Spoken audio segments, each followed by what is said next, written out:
안녕하십니까. 더 큰 정치, 더 큰 평화. 더불어민주당 의정부시의회 국회의원 이재강입니다. 경제부총리님 좀 들어주십시오. 예. 통계청 9월 고용동향 발표해보면 전년 동월 대비 취업자가 14만 4천 명 증가하고 실업률이 0.2% 하락했습니다. 맞죠? 네. 예. 언뜻 봐서는 고용 지표가 좋아진 것으로 보입니다. 그런데 진짜 좋아졌는지 볼까요? 정부 말대로 겉으로 보기에는 취업자가 상승한 것처럼 보입니다. 그런데 악마는 디테일이 있다고 합니다. PPT 보여주십시오. 임금 근로자 중에서 상용 근로자는 7만 9천 명이 증가한 반면에 1년 미만으로 근로계약하는 임시 근로자는 20만 6천 명입니다. 훨씬 많이 증가했습니다. 단기 알바 같은 일자리가 증가했다는 의미입니다. 다음 PPT 보십시오. 취업 시간대별 취업자 수 통계입니다. 여기서도 비슷한 결과가 나옵니다. 36시간 미만 취업자는 67만 5천 명이 늘고 36시간 이상 취업자는 53만 3천 명이나 줄었습니다. 또 다음 PPT 보겠습니다. 8월 경제활동 인구조사 근로형태별 부가조사 결과도 비슷합니다. 정규직은 14만 7천 명이 줄고 비정규직은 33만 7천 명이 늘었습니다. 이런데도 우리 정부는 취업자 수 늘어났다, 실업률 개선됐다고 말합니다. 디테일을 들여다보면 더 나아졌다고 할 수 없을 겁니다. 역대 최다 비정규직, 질 낮은 일자리 증가, 이게 대한민국의 실상입니다. 또 우리 국민들이 얼마나 금전적으로 힘든지 보여주는 지표도 있습니다. 다음 PPT 보여주십시오. 취약차주 대체 연체율 그래프입니다.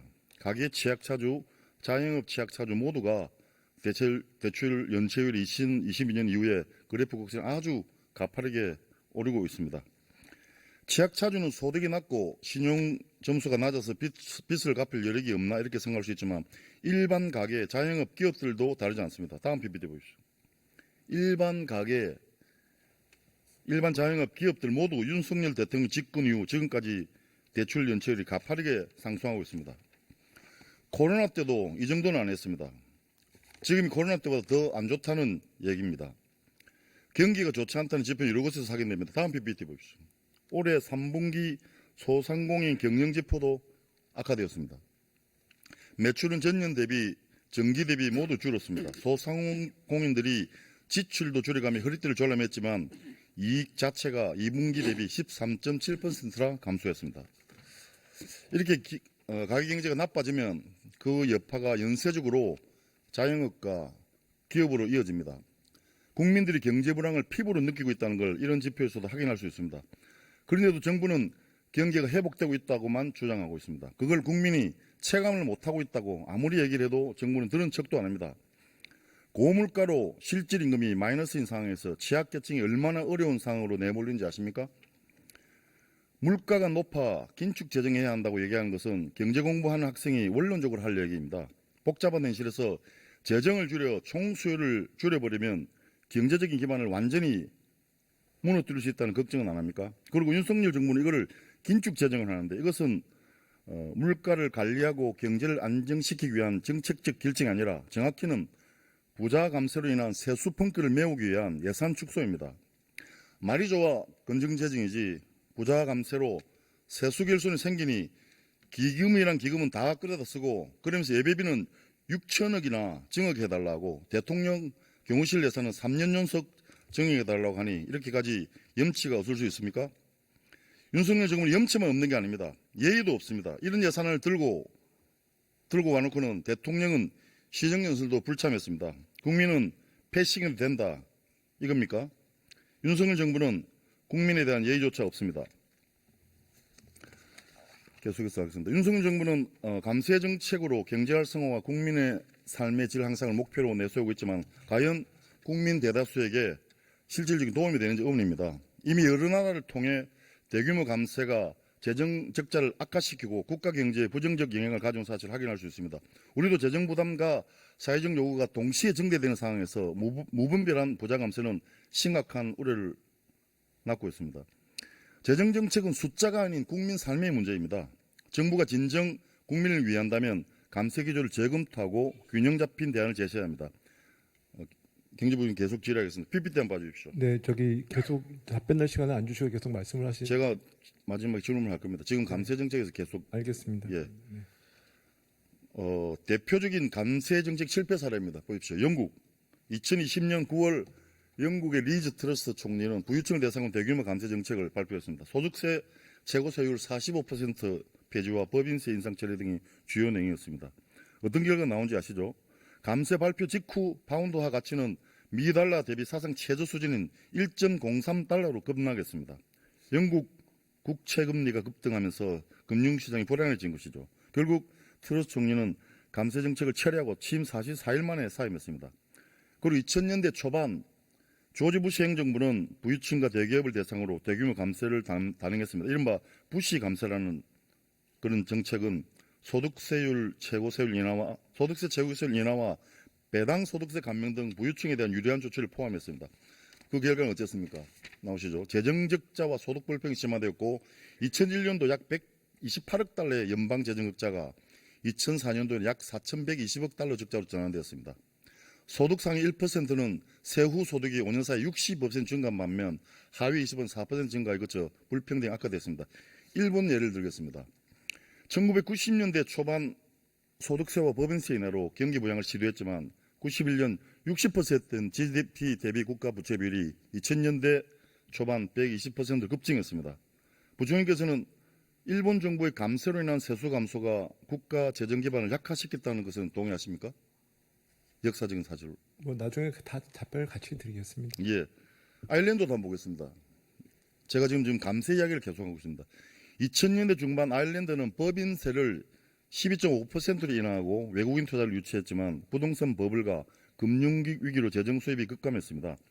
2009년 GDP 대비 재정적은 32%에 달했습니다. 부총리도 잘 아실 텐데 2000년대 그리스도 마찬가지입니다. 부유층과 기업에 대한 세율을 인하하는 감세 정책을 도입했는데 그 결과 거의 EU와 IMF로부터 약 2,004억 유로의 구제금융을 받는 위기에 처했습니다. 국제정세와 경제의 불확실성으로 미래를 예측하기 어려운 시기입니다. 선진국들의 교훈을 좀 면밀히 살펴서 버릴 것은 버리고 취할 건 취해야 되지 않겠습니까? 어떻게 생각하십니까? 네, 여러 가지 말씀 주셨어요. 감사드립니다. 그 앞에 고용 동향 지금 세 가지 말씀을 주셨기 때문에 고용 동향은 여러 가지 저희가 고용률 자체는 좀 그렇게 나쁜 수준은 아닙니다만은 그렇다고 해서 고용이 모든 전 계층과 모든 분들이 고용이 좋다는 말씀은 아니고요. 근데 말씀 주신 것 중에 한두 가지만 제가 말씀을 드리면요. 그 단기간 그러니까 예를 들어서 단시간 근로자 증가한다든지 그다음에 소위 말해서 비정규직 그러니까 시간제 비정규직 늘어난 부분에 대해서 이 부분들은 자세히 내용을 들어보면 이 중에서 이제 자발적 선택을 하는 그런 단기 시간제가 늘어났다고 분석이 됩니다. 그래서 그러다 보니까 여성하고 고령층이 참여하다 보니까 일가정 양립이 확산된 그런 결과다. 이런 분석도 있습니다. 그래서 근데 그런 결과들을 호도해서 경제가 괜찮다고 이야기하는 것이 문제죠. 말씀드린 게 아니고요. 그런 구조적인 변화의 결과도 있다 영향이 말씀을 드리고요. 연체율 부분은 그렇습니다. 연체율 부분은 기본적으로는 어렵습니다. 왜냐하면 저희가 그동안 부채, 그러니까 가계 부채가 됐든 소상공인 부채가 됐든 부채가 과다하게 쌓이는 과정에서 그 동안에는 계속해 그 정상화 안 되고 이거가 만기 연장이 되고 있는 상황에서 다시 이제 금리가 올랐잖아요. 그리고 어려움이 있는 과정에서 저희 정부 들어가지고 정상화해야 되는 문제가 생겼습니다. 알겠습니다. 예. 네, 그리고 이제 제가 그다음에 또 다 하고 왜냐하면 시간 제가 질의를 다 하고 마지막에 네네. 답변을 같이 짧게 해주십시오. 그렇게 하겠습니다. 예, 공통적으로 명확히 확인할 수 있는 결과입니다. 방금 제가 말씀드렸던 저 결과들은 감세는 첫째 단기적 경제 성장 효과를 볼 수 있지만 장기적으로는 재정 안정성을 위협합니다. 둘째 소득 불평등을 심화시킵니다. 세 번째는 민생 경제를 위협하고 복지 축소로 이어집니다. 네 번째는 경제 위기를 촉발하거나 악화시킬 수 있습니다. 윤석열 정부의 감세 정책이 이러한 해외사를 유사한 경로를 밟고 있다고 생각하지는 않으십니까? 부총리께서는 국민의 삶의 질을 향상시키겠다는 정부 약속을 제대로 지키고 있다고 생각하십니까? PPT 한번 보시겠습니다. 2022년 7월 국민 삶의 질 향상을 목표로 한 국정과제를 발표했습니다. 그리고 지난해 5월 지속 가능한 복지국가를 목표로 사회보장 제도와 사회 서비스 고도화를 약속했습니다. 그런데 2025년 공공임대주택 예산은 전년 대비해서 18.2%나 삭감되어서 서민 주거 지원이 심각히 위축될 우려가 있습니다. 공공임대주택 예산은 윤석열 정부 들어 계속적으로 축소되고 있습니다. 게다가 감세로 인한 세수 결손은 서민 복지와 지방 재정을 희생시키고 있는데 지난 10월 28일 기재부 발표한 2024년 세수 재추계에 따른 재정 대응 방안을 살펴보면은 다 아시다시피 29조 6천억의 세수 결손이 발생했는데 여기에도 그 대책으로 주택 도시기금 약 3조 원을 활용하게 또 발표했습니다. 부총리 이거는 서민 주거 안정과 도시 재생이라는 법적 목적마저 훼손하는 결정이라고 생각합니다. 또 교부세 6.5조 원 감액했습니다. 이것은 지방정부의 재정 자료를 악화시키고 지역 간 격차를 심화시키고 있습니다. 감세로 인한 책임을 왜 지방정부와 국민에게 떠넘기는 겁니까? 시간이 없어서 다음 부총리 시간이 없어서 제가 그 질문하겠습니다. 지금 부자들이 지금 보십시오.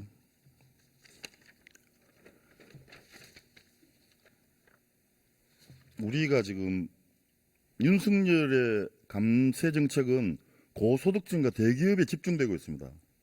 2024년 연소득 7,800만 원 이상 고소득자의 조세 지출은 15조 4천억 원, 대기업 비중은 21.6%로 상승했습니다. 2016년 이후 최고치를 기록했습니다. 이로 인한 경제적 불평등을 정부는 어떻게 해결할 계획인지 궁금합니다. 존경하는 여러 위원들께서 지적하셨지만 재정 건전성과 경제 활성화라는 두 가지 목표를 동시에 달성하려면 감세 대신 세수 확충을 고려하는 것이 타당하지 않습니까? 부총리님 어떻게 생각하십니까? 네, 그럼 답변을 드리겠습니다. 간단하게요. 예, 간단하게 말씀해 주시죠. 네네. 지금 말씀하시는 이제 결국 재정의 역할에 대해서 우리 의원님이 말씀하셨는데요. 네, 그 지적 중에서 제가 경청할 만한 것도 있는데 기본적으로 그렇습니다. 저희 윤석열 정부가 부자 감세를 해서 세수 결손이 생겼고 긴축 재정을 해서 민생을 외면했다. 뭐 이런 결론으로 제가 이제 그 생각할 수 있을 것 같은데요. 통계적으로도 사실적으로 증명이 되지 않습니까? 이제 그런데 저는 이제 생각이 그러면 예를 들어서 증세를 해서 지금 재정 지출을 확대해야 한다는 주장이신지 잘 모르겠는데 저희의 선택은 그러면 증세를 하거나 국가 부채를 더 늘려가지고 재정 지출을 전면적으로 확대해야 되느냐 이런 선택의 문제이냐 이렇게 생각할 수도 있는 거 아니겠습니까? 예, 그래서 제가 지금 말씀드리지만은 감세 정책을 포함한 정부의 재정 운영 기조는 실제로 국민의 삶과 국가 기를 위협하고 있습니다. 네, 지금 단기적인 경제 성장률을 넘어서 재정 건전성과 사회적 안정망 강화를 동시에 고려할 때입니다. 그래서 재정 운용 기조 전반을 좀 재검토해 주셨으면 하는 그런 바람입니다. 그 시간이 잠시만요. 재정의 역할에 대해서는 말씀하신 대로 저희가 어떤 지금, 타겟계층, 예, 취약계층을 위한 재정의 역할을 지금 확대하자는 제가 말씀에는 이해할 수 있습니다만, 네네 계속하시죠. 제가 그는 재정 기조 운용 방향을 네. 재설정하셔야지 우리 경제가 달라진다는 그런 이야기를 계속하고 있습니다. 국토부 장관님 좀 간단하게 질문하겠습니다. 그럼 마지막에 제가 답변을 간단히 드릴게요. 예, 장관님 네, 국토부 장관입니다. 여기 있습니다. 어디 계십니까? 예. 아유, 반갑습니다. 경기 북부 지역은 수도권이라는 이유로 각종 중첩 규제를 받고 있습니다. 수도권 정비 권역, 군사시설 보호구역, 개발 제한구역, 상수원 보호구역, 접경지역 등의 규제로 인해서 경기 남부와 비교해서 모든 분야에서 격차가 크게 벌어져 있는 실정입니다. 이에 동의하시죠? 도세는 지역세는 차이가 많이 납니다. 예. 예. PPT 한번 보시겠습니다. 2024년 9월 기준 북부 지역 인구는 365만이 넘습니다. 경기 북부 지역의 인구는 날로 늘어가고 있지만 남부와 비교한 북부의 경제 지표는 날로 격차가 벌어지고 있습니다. 다음 PPT 한번 보십시오. 최근 3년간 GRDP를 확인해 보면 그 격차는 계속 벌어지고 있는 것을 알 수 있습니다. 1인당 GDP 역시 남북이 점점 더 격차를 보이고 있습니다. 경기 북부 1인당 GRDP는 전국 최하위 수준입니다. 뭐 아시다시피 경기도 산업 거점을 보면 이런 격차가 왜 발생하는지 이해가 됩니다. 이러다 보니 또 경기 북부 지방 기초단체들 다음 PPT 한번 보십시오. 재정 자립도도 정말로 제일 잘 나간다는 고양구리시가 16, 17입니다. 2023년도 경기도 시군별 재정 자립도 순위를 보시면 알 수 있었습니다. 그 다음에 PPT 남북 철도 도로 인프라 한번 보여주십시오. 교통 격차. 경기 북부 철도 도로 그 규모 PPT 안 나옵니까? 경기 남북부 지역 교통 격차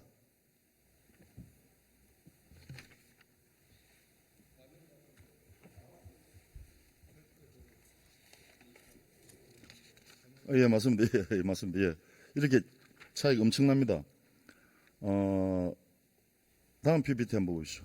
우리 간단하게 질의하겠습니다. GTX-C 노선의 경우 24년도 예산은 1,880억 원인데 2025년도는 337억 원으로 대폭 줄였습니다. 경기도가 건의한 1,040억 원의 3분의 1에도 미치지 못합니다. 7호선 연장공사 예산도 경기도 건의액의 60%가량만 배정되었습니다. 마구잡이 예상 삭감으로 국민과 약속한 시기에 개통이 될 수 있을지 참 우려스럽습니다. 장관, 경기 북부와 남부의 철도 도로 인프라 격차는 어제 오늘 일이지 아니지 않습니까? 예, 재정이 투입돼야 발전을 하고 지역 경제와 산업 활동이 활발해지는 것 아닙니까? 언제까지 이 악순환의 고리를 되풀어야 되겠습니까? 짧게 답변 드려도 되겠습니까? 예. 우선 경기 북부와 남부의 격차는 원래 이제 기본적인 그 도세가 차이가 났기 때문에 2006년부터 2021년까지 양 지역이 차이가 많은 건 사실입니다만은 수도권 전체에서 차지하는 비중은 남부와 북부의 변화 비율이 2006년에서 2021년까지 15년간 변하지 않고 그대로 유지가 되고 있다는 말씀은요. 딱 놓고 보면 북부가 남부보다 덜 발전돼 있는 건 사실이지만 지난 15년간의 그 격차가 더 벌어진 것은 아닙니다. 그렇게 이해해 주시면 좋겠고요. 그리고 GTX-C 예산은 이게 이제 보상이 끝나고 공사비가 투입될 때는 민자 부분이 돈이 더 가고 정부는 이제 보조금만 주는 구조이기 때문에 그렇게 기술적인 이유로 예산이 줄었지 무슨 절대적인 무슨 다른 이유가 있어서 줄은 건 아니다는 말씀을 해명드리겠습니다. 경기 남북의 격차를 줄이기 위해서 경기 북부에 필요한 것은 기반시설 확보로 자력 기반을 최대한 갖춰 나가는 것입니다. 그동안 경기 북부 주민들은 국가를 위해 정말 많은 희생을 감수하면서 살아왔습니다. 특별한 희생에는 특별한 보상이 필요합니다. 부디 정부의 적극적인 재정 투입으로 경기 북부의 자력 기반을 조성할 수 있도록 많은 관심을 가져줄 것을 나름 노력하고 있습니다. 소득권 규제의 큰 틀을 흔들기는 어렵지만 그 안에서 공업지역 물량을 배정할 때 북부 지역이 더 많이 좀 배정을 한다든지 하는 것도 하고 있고요. 의원님 잘 아시겠지만 지난 11월 5일 날 또 저희가 또 여의정부의 용현 택지지구 계획도 발표한 바가 있습니다. 제가 용현동에 삽니다. 관심 가지고 추진해 나가도록 하겠습니다. 저 질병관리청장님 나오셨습니까? 질병관리청장님께 질의하겠습니다. 멀지 않은 미래에 팬데믹이 다시 올 것으로 많은 전문가들이 예측하고 있습니다. 코로나19 위기 때 우리가 겪었던 어려움을 생각해 보면 사전에 대비한 것이 무엇보다 중요한데 청장님, 미래 팬데믹 대비에 있어서 질병관리청에서 가장 역점을 두고 있는 것은 무엇입니까? 네, 작년에 저희가 신종 감염병 대비 대응 중장기 계획을 수립을 했고요.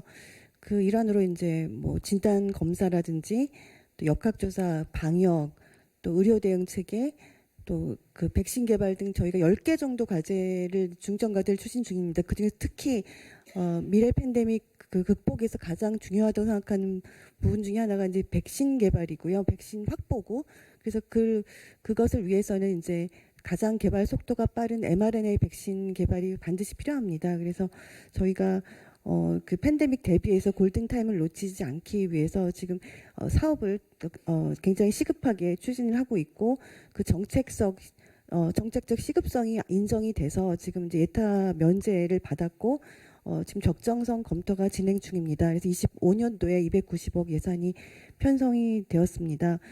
저희가 올해 사실 작년부터 시작해서 올해 굉장히 그 사전 기획을 철저하게 준비한 만큼 저희가 내년부터 잘 차질 없이 진행될 수 있도록 그렇게 노력하겠습니다. 그리고 2028년까지 지금 그 mRNA 백신 상품화, 제품화를 목표로 진행되는 과정에서 국회의 많은 관심과 지원을 부탁드리겠습니다.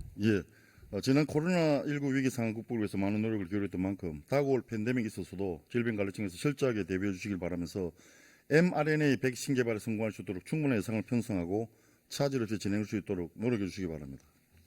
네, 그렇게 하겠습니다. 고맙습니다. 예, 감사합니다. 네, 위원장 간단하게 좀 예, 말씀하세요. 네네. 아까 의원님께서 말씀하신 재정의 역할을 강화하자는 거에 대해서 저희가 민생이 어렵기 때문에 재정이 민생에 대해서 역할을 하자는 거 그 인식은 동의합니다. 다만 하는 방법이 대규모 부양을 통한 재정을 하기에는 지금 여러 가지 상황에서 적절치 않고 그 재원조차도 저희가 증세라든지 그다음에 과도하게 국가 부채를 발행해서는 그것도 지속 가능성이 있지 않다고 생각합니다. 그래서 윤석열 정부는 기본적으로 현재는 재정의 지속 가능성은 유지하되 민생의 어려움을 풀기 위해서 재정의 지속 가능성은 유지하지만 여러 가지 저희가 지출구 조정을 통해 가지고 어떤 타겟 계층, 그러니까 지금 어려운 계층들에 대한 재정의 역할을 강화하고 그다음에 경제 활력을 하기 위해서 민간 중심의 경제 활력을 하기 위해서 저희가 노력을 하고 있는데 그 중에 하나가 저희 조세 정책입니다. 그리고 저희의 많이 감세라고 부르시는 조세 정책에 대해서 평가를 하시려면 실제로는 부자를 위한 감세가 아니고 실제로 그 경제에 어떤 영향을 미치는지 보셔야 되고 그다음에 그게 부자나 그다음에 서민이냐 중산층에 영향을 주는 건 재정 지출까지 같이 봐서 판단하셔야 될 거라고 생각이 듭니다. 그래서 결국은 저희 입장은 예를 들어서 경제 활력 감세이면서 그다음에 그 민생 예산이라고 저희는 감히 제가 주장을 하고 싶습니다. 그래서 저희 지금 재정 지출 기조는 그런 거고요. 조금 더 민생이 어려워질수록 재정에 적극적인 역할을 하자는 데는 동의를 하고요. 구체적인 방법에 대해서는 그 논의가 필요하다고 생각합니다.